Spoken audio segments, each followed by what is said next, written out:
Good morning students. This is class 8th, chapter 2, verbs the expressing present. Last videos में हमने अब तक present continuous tense तक पढ़ लिया है। इस वीडियो में हम प्रेजेंट परफेक्ट टेंस की स्टडी करेंगे। देखिए प्रेजेंट परफेक्ट टेंस जो है इसमें हेल्पिंग वर्ब जो होती है वो हैव होती है और हैज़ होती है। प्रेजेंट परफेक्ट हैव जो होती है वो प्लूरल सब्जेक्ट के साथ आती है और हैज़ सिंगुलर सब्जेक्ट के साथ आती है। जैसे I, we, you, they plural subject है तो इसके साथ हैव आएगा और ही, शी, इट या कोई भी सिंगुलर नाउन और प्रोनाउंस के साथ में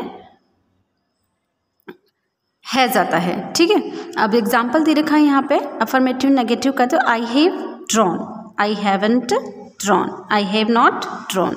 ऐसे ही वी, यू और दे के साथ में है, वैसे ही हैज़ ड्रॉन। और हाँ, वर्ब की थर्ड फॉर्म आती है इसमें। मैन वर्ब की कौन सी फॉर्म आती है? थर्ड फॉर्म आती है। जैसे प्रेजेंट टेंस में मैन वर्ब की फर्स्ट फॉर्म आती है, प्रेजेंट सिंपल में प्रेजेंट कंटिन्यूअस में मैन वर्ब की थर्ड फॉर्म आईएनजी फॉर्म आती है और प्रेजेंट परफेक्ट में वर्ब की थर्ड फॉर्म आती है। चाहे कोई सा भी परफेक्ट टेंस हो, चाहे वो प्रेजेंट परफेक्ट हो, प्रेजेंट फ्यूचर परफेक्ट हो या पास्ट परफेक्ट हो, तीनों किसी भी परफेक्ट टेंस में आपको वर्ब की थर्ड फॉर्म मिलेगी, मैन वर्ब की थर्ड फॉर्म।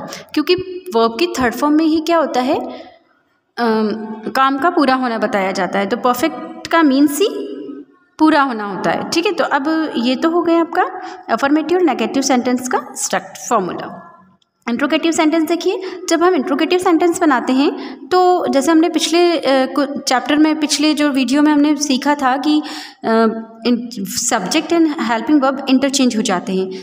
अगर हमें क्वेश्चन बनाना है, इंट्रोगेटिव सेंटेंस बनाना है, तो have what ever the helping verb, अगर हेल्पिंग वर्ब यहाँ कोई भी हो तो क्या होता है, जैसे यहाँ आई हैव है तो यहाँ इंट्रोगेटिव सेंटेंस में हैव आई हो जाएगा। Have I drawn, have we drawn, have you drawn and have they drawn, has he drawn, has she drawn and has it drawn.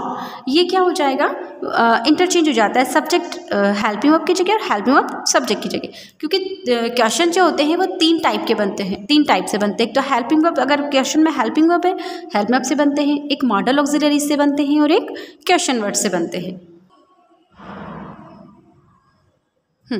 अब देखिए आप आपका एग्जाम पॉजिटिव अफर्मेटिव का और नेगेटिव का, इंट्रोगेटिव का फॉर्मूला दे रखा है, जैसे कि आपने पिछले टेंसेस में पढ़ा था। इस टेंस में भी उसी टाइप का फॉर्मूला है। Subject has, have, past participle of form of the verb and object. जैसे एग्जाम्पल देखिए, अमन एंड प्रिया। अमन एंड प्रिया कौन है? प्लूरल सब्जेक्ट हैं। तो Aman and Priya have gone to school, go की थर्ड फॉर्म आ गई यहाँ पे, मैन वर्ब की थर्ड फॉर्म रखेंगे हम, पास्ट पार्टिसिपल फॉर्म, तो हैव गॉन टू स्कूल। अब इसी का अगर हम नेगेटिव बनाते हैं तो नेगेटिव क्या होगा, सब्जेक्ट हैव, हैज़ या have plus not plus past participle form of the verb and object. Aman and Priya have not gone to school या haven't gone to school. Okay, इस तरीके से हम इसका नेगेटिव बना लेंगे। अब अगर हम इसका इंट्रोगेटिव बनाते हैं तो इंट्रोगेटिव में आपको पता है कि सब्जेक्ट की जगह हेल्पिंग वर्ब आ जाता है और हेल्प वर्ब की जगह सब्जेक्ट आ जाता है। तो has have plus subject plus past participle plus object. Have Aman and Priya gone to school, have Aman and Priya gone to school. अब ये देखिए आप, इनमें अमन एंड प्रिया दोनों प्लूरल सब्जेक्ट है, इसलिए हम यहाँ पर हैव यूज़ में ले रहे हैं। अगर इसमें से सिर्फ ओनली अमन होता या ओनली प्रिया होती तो हम यहाँ हैज़ यूज़ में लेते। In negative interrogative sentence the form is, अब नेगेटिव एक तो पॉजिटिव एफर्मेटिव होता है, एक नेगेटिव होता है, एक इंट्रोगेटिव होता है, और एक फॉर्म ऑफ और होती है सेंटेंस की negative plus interrogative. Negative interrogative में क्या होता है, has have plus subject plus note. क्योंकि हम कभी कभी कहते हैं क्या मैंने ये काम नहीं किया, क्या होता है ना ऐसे सेंटेंस, तो उन सेंटेंस की जो फॉर्म होती है वो इस तरीके से होती है, has have plus subject plus not plus participle plus object. किसी भी इंट्रोगेटिव नेगेटिव के सेंटेंस का स्ट्रक्चर सेम होता है, बस अकॉर्डिंग टू टेंस यहाँ हेल्पिंग वर्ब चेंज हो जाती है। ये प्रेजेंट परफेक्ट है तो हैज़ हैव है, अगर प्रेजेंट परफेक्ट कंटिन्यूअस होगा तो हैज़ बीन, हैव बीन हो जाएगा। ठीक है, example have Aman and Priya not gone to school या haven't Aman and Priya gone to school. अगर हम नोट लगाना है हमें तो हैव और गॉन के बीच में आएगा, लेकिन हैव के बाद सब्जेक्ट फिर नोट आएगा। लेकिन अगर हमें हैव के साथ ही नोट लगाना है शॉर्ट फॉर्म, तो हैवंट स्टार्टिंग में ही आ जाता है। अब आप देखिए यहाँ पे, in sentence beginning with question word the form is, अगर मैंने आपको अभी बताया कि क्वेश्चन वर्ड जो होते हैं उससे भी क्वेश्चन बनते हैं, तो क्वेश्चन बस इतना सा इसमें फ़र्क है कि हैज़ है उससे पहले हमें क्वेश्चन वर्ड लगाना होता है। जैसे why have Aman and Priya gone to school. यहाँ तक तो आपके स्ट्रक्चर हो गए कि सेंटेंस में किस तरीके से, किस फॉर्म में, अफर्मेटिव में कैसे जमाया जाता है, नेगेटिव में कैसे जमाया जाता है और इंट्रोगेटिव में कैसे जमाया जाता है सेंटेंस। अब हम पढ़ेंगे इसके यूजेस कि प्रेजेंट परफेक्ट टेंस को हम कहाँ किस लिए यूज़ में लेते हैं। देखिए, present perfect tense is used to indicate an action that has already been completed. Present perfect tense उन एक्शन को इंडिकेट करने के लिए यूज़ में लिया जाता है जो रिसेंटली में कंप्लीट हुए हैं, रिसेंटली पूरे हुए हैं। जैसे the accountant has checked all the bills and has sent replies to all the letters. अब अकाउंटेंट है, उसने सारे जो बिल्स हैं वो चेक कर लिए हैं और रिप्लाइज भी लेटर्स के भेज दिए हैं। तो अब ये क्या हुआ, रिसेंटली उसने कंप्लीट किया है, हाल ही में। जैसे हाल ही में मैं ये कहूँ कि I have just completed my work, मैंने अभी अभी अपना काम कंप्लीट किया है। जस्ट कंप्लीटेड मतलब बीता हुआ हमारा 1 मिनट भी पास्ट हो जाता है और आने वाला 1 मिनट भी फ्यूचर हो जाता है। ठीक है, अब आप देखिए यहाँ पे, Rita has just sold of her last painting. Just, एक तो सबसे पहले बात है कि इसमें just, already and yet 3 words use में आते हैं प्रेजेंट परफेक्ट टेंस में। तो जस्ट अभी, ऑलरेडी पहले से ही, येट अब तक। लेकिन जस्ट और ऑलरेडी जो है वो मैन वर्ब और हेल्पिंग वर्ब के बीच में रखा जाता है। जस्ट और ऑलरेडी दोनों को हम मैन वर्ब और हेल्पिंग वर्ब के बीच में रखते हैं। ही हैज़ ब्रोकन द विंडो, अब विंडो टूट गई, कंप्लीट हो गया टूटने का काम, उसके बाद ही तो हम कहेंगे कि हाँ विंडो टूट चुकी है। तो he has broken the window, उसने विंडो तोड़ दी है। और सेकंड ऑप्शन है ये कि to indicate an action which started in the past and continues और finished at the moment of speaking. ऐसे एक्शन को इंडिकेट करने के लिए प्रेजेंट परफेक्ट यूज़ में लिया जाता है जो पास्ट में शुरू हुआ हो, लेकिन जब हमने उस बात के बारे में बात की, उस काम के बारे में, तब तक तो वो कंटिन्यू रहा हो या फिर उसी टाइम वो फिनिश हो गया हो। जैसे Gautam has lived in Mumbai for 10 years। अब कोई मुंबई में रहने वाला है, वो रह चुका, मीन्स वो 10 साल से तो रह रहा था लेकिन वो अब नहीं रहता, तो हम कह सकते हैं कि Gautam has lived in Mumbai for 10 years। Gautam Mumbai में 10 साल रह चुका है। The students have watched all the plays of Shakespeare in the past 2 weeks।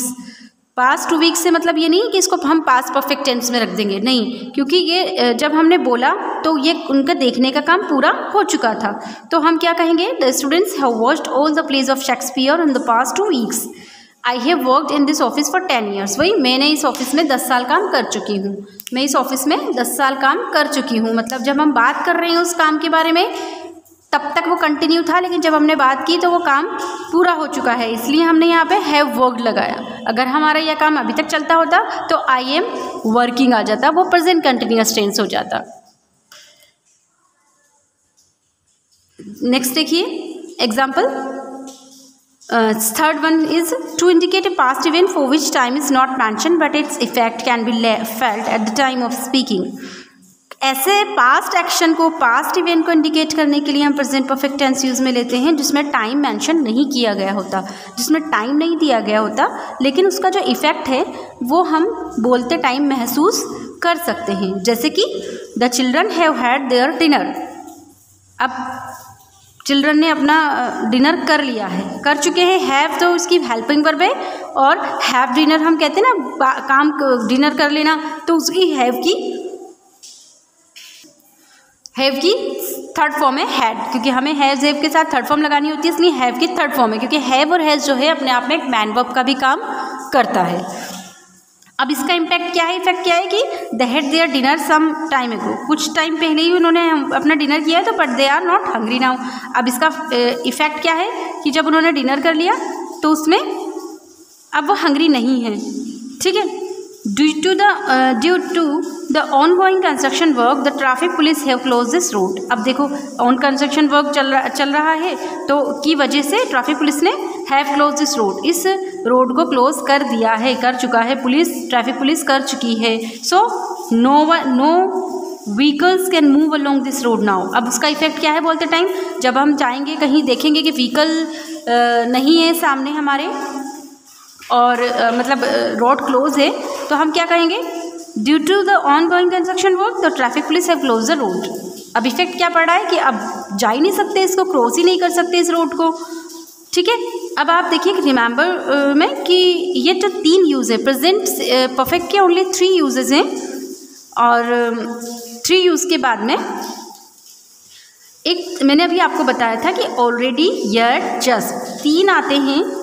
Yet is use in negative sentence, yet mostly negative sentence में आता है, जैसे कि don't you have completed your work, haven't you completed your work yet, मतलब तुमने अभी तक अपना काम पूरा नहीं किया है, मोस्टली नेगेटिव सेंस में आता है। Already is use to express an action that happen earlier than was accepted, earlier already जो पहले ही कर चुके हूँ। फॉर एग्जाम्पल मैंने ये कहा कि मैं ये मूवी पहले ही देख चुकी हूँ, तो I have already seen this movie, मैं ये मूवी पहले ही देख चुकी हूँ, तो वो जो है वो किस में आया है, मतलब अब मुझे नहीं देखनी ये मूवी, तो ये थर्ड वाला इवेंट है कि मेंशन टाइम नहीं देख दिया गया है, बट हम उसका इफेक्ट क्या है कि अब हम मुझे ज़रूरत नहीं है, no need to watch this movie, ठीक है। Just is use to indicate a very short time ago, और जस्ट होता है बहुत, मतलब अभी अभी हमने ये काम किया है, just finish my work, I just finished my lunch, okay. तो आपका ये प्रेजेंट परफेक्ट टेंस यहीं फिनिश होता है। प्रेजेंट परफेक्ट कंटिन्यूस टेंस जो है वो हम नेक्स्ट वीडियो में पढ़ेंगे। Till then, thank you very much.